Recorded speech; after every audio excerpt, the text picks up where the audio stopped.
Welcome to the Hindu newspaper analysis of 27th October.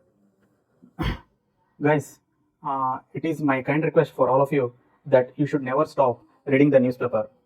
This video analysis is for you to make it clear that how you need to analyze the news, how you need to explore the background of the news.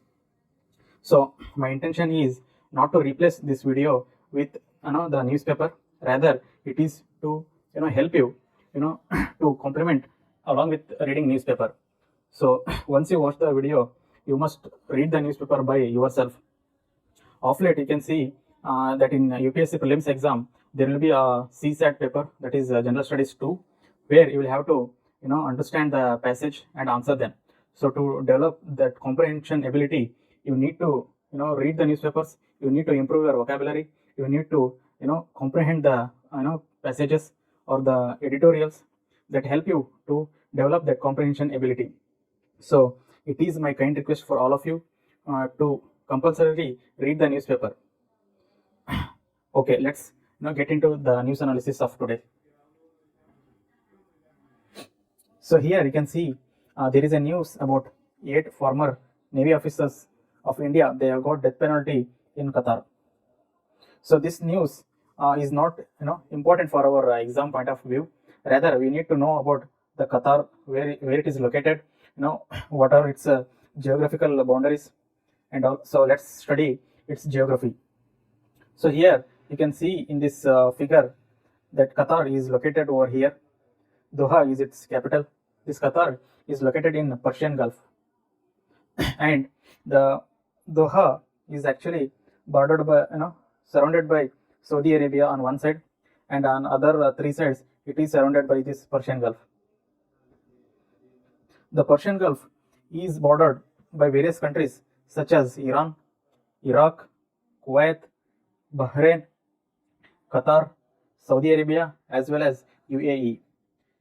Dear friends, you need to remember these countries which are bordering Persian Gulf. Sometimes, for UPSC prelims, it is very important to know boundaries of various seas and various, the gulfs as well as straits. You need to know the countries surrounding, these seas, such as even Black Sea or Red Sea or even the Caspian Sea. You need to know the countries, that are touching these seas. So, and one more important thing is, here is a strait known as Strait of Hormuz. This Strait of Hormuz is a small water channel that connects Persian Gulf along with the Arabian Sea. So you need to remember this also. So this is about geography of Qatar as well as Persian Gulf. The next news is about the global turmoil that is happening, such as the Israel and Hamas conflict that actually can hamper the economic growth worldwide. So the article is about the fresh global turmoil that actually hampers the economic growth, and it also affects India. So RBI points that the GDP growth may touch 6.5% for the year.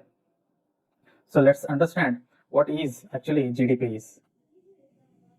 GDP refers to gross domestic product. This gross domestic product means it is the final value of all goods as well as services.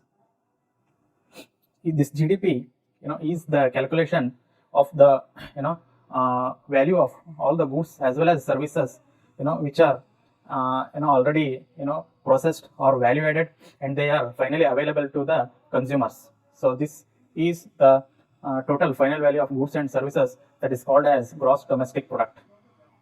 So here in the article, the fresh global turmoil such as Israel-Hamas war, they will hamper the prices of various goods such as food, fuel, as well as fertilizer.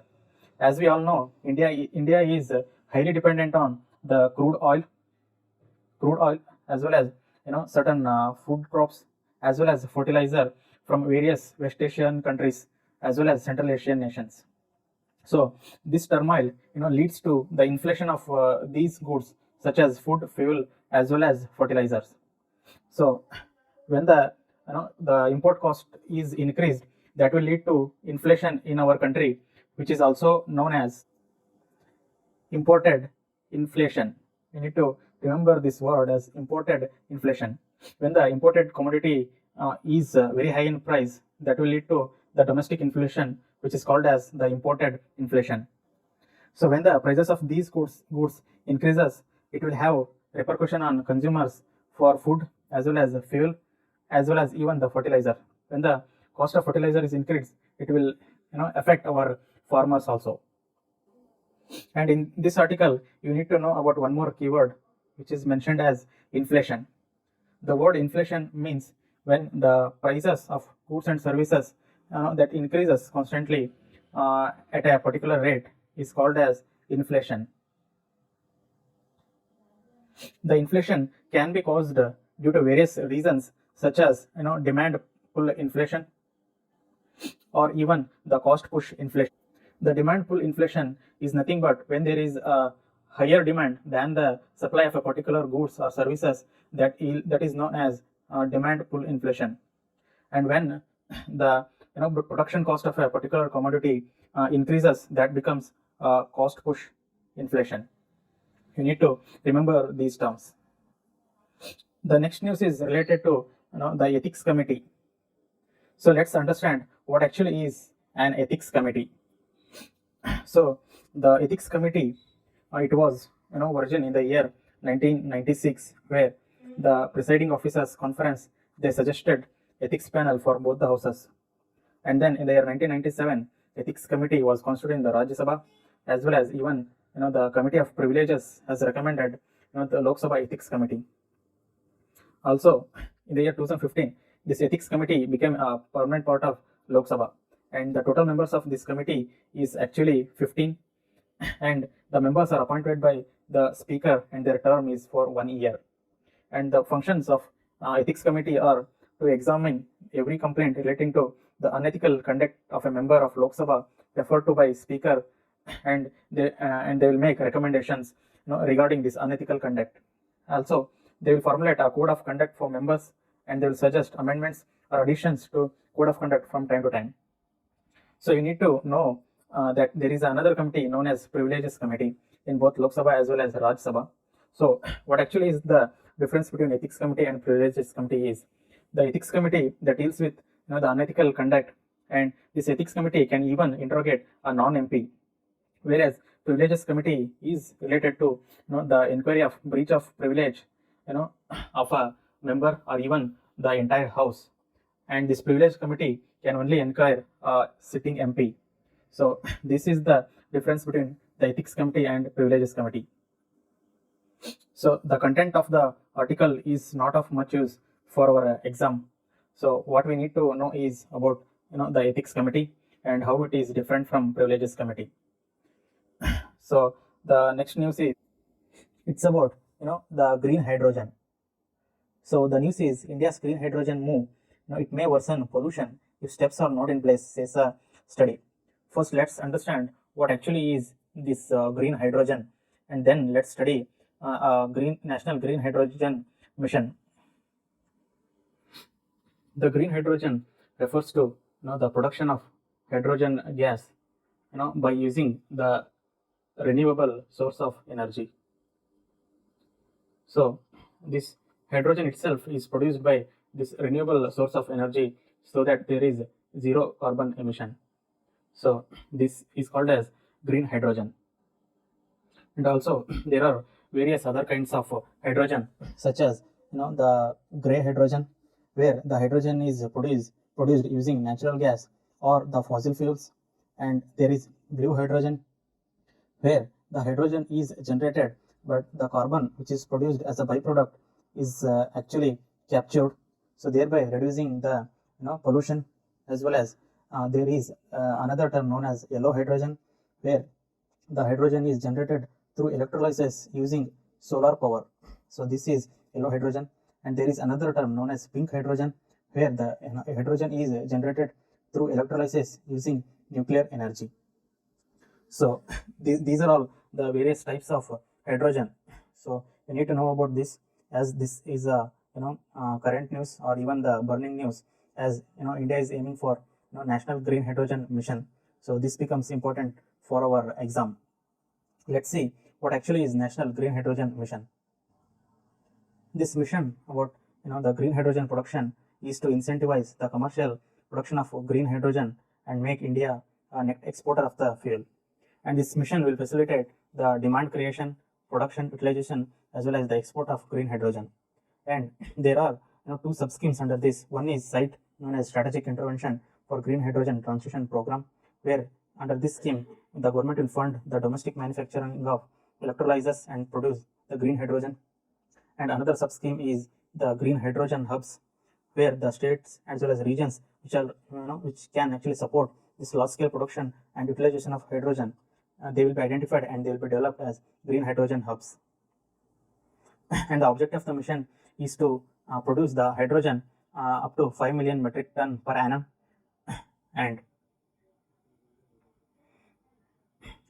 to attract around rupees 8 lakh crore investment and generate around 6 lakh jobs, as well as it will lead to the reduction of fossil fuel imports by over rupees 1 lakh crore, which can actually reduce our import bill also. So along with the reduction of the pollution, we can also reduce the import bill, so which will lead to the inflation of oil in our country. And the nodal ministry of the mission is the Ministry of New and Renewable Energy. So this is all about the National Green Hydrogen Mission. So here there is a news about surrogacy, where Supreme Court has allowed surrogacy and it has struck down the rule banning use of donor gametes. So let's understand what actually is the surrogacy. The process of surrogacy involves various steps. So when a couple are married, and if they are unable to bear the children through natural process, they can employ another woman, where the gametes of these parents will be injected into the uterus of the third woman, who is known as the surrogate mother. So she can bear the child for these couples, where the gametes of these couples will be injected into the uterus of this woman. So she will become the surrogate mother. So this entire process is called as surrogacy. And India has enacted a Surrogacy Act. Through this Surrogacy Act, India has banned the commercial use of surrogacy, and it has allowed only the altruistic surrogacy. Altruistic means where there is no involvement of money or material things. A woman voluntarily can bear a child for a couple, and it is not for the commercial purpose. So here in the news, Supreme Court has struck down the rule that banned the use of donor gametes. Of late, government has framed a rule that actually bans the use of donor gametes. So when the couples, instead of their gamete, if they involve the donors for the gametes, that was actually banned by the government. So this rule has been struck down by the Supreme Court now, as it is the rights of the parents to have the child, so they can even involve the donors for gametes. So this is about the surrogacy news. And here is a news about the caste survey. Recently, there has been a debate regarding the caste census along with the population census, which is conducted on every 10 years. Let's understand when was this caste survey was last conducted, and what can be the impacts of the caste census. The caste census was last conducted in the year 1931. Now this was during the British era. We all know that the population census was started in the year 1881 by the British. Since then, it has been conducted every 10 years. Whereas the caste census was last conducted in the year 1931, and it has since then the caste census has not been conducted. Whereas in the year 2011, the government has conducted the socio-economic caste census, but its data has not been released. So though this article is related to Tamil Nadu, let's see what can be the positives as well as the negatives of caste census. The positives of the caste census can be the targeted intervention for government affirmative action, such as the reservations, or even the government aids, such as the scholarships, or even the food you know food grain supply, or various other steps that government takes based on the caste as well as the socio as well as the education backwardness. So when the caste census, if conducted now, government can actually segregate the caste which has improved its social status from the other caste which are not that benefited from the government affirmative actions. So those targeted intervention can be improved, and the various policies of government can be tuned according to the present status of various backward communities. Whereas there is also the negative consequences that few of the experts highlight, that there can be further caste based division of the society, as well as there can also be even the politicization of the caste, where the politicians, they will use this data for their own vote bank politics. So these are various positives as well as the negatives of the caste survey. So this is all about today's The Hindu analysis.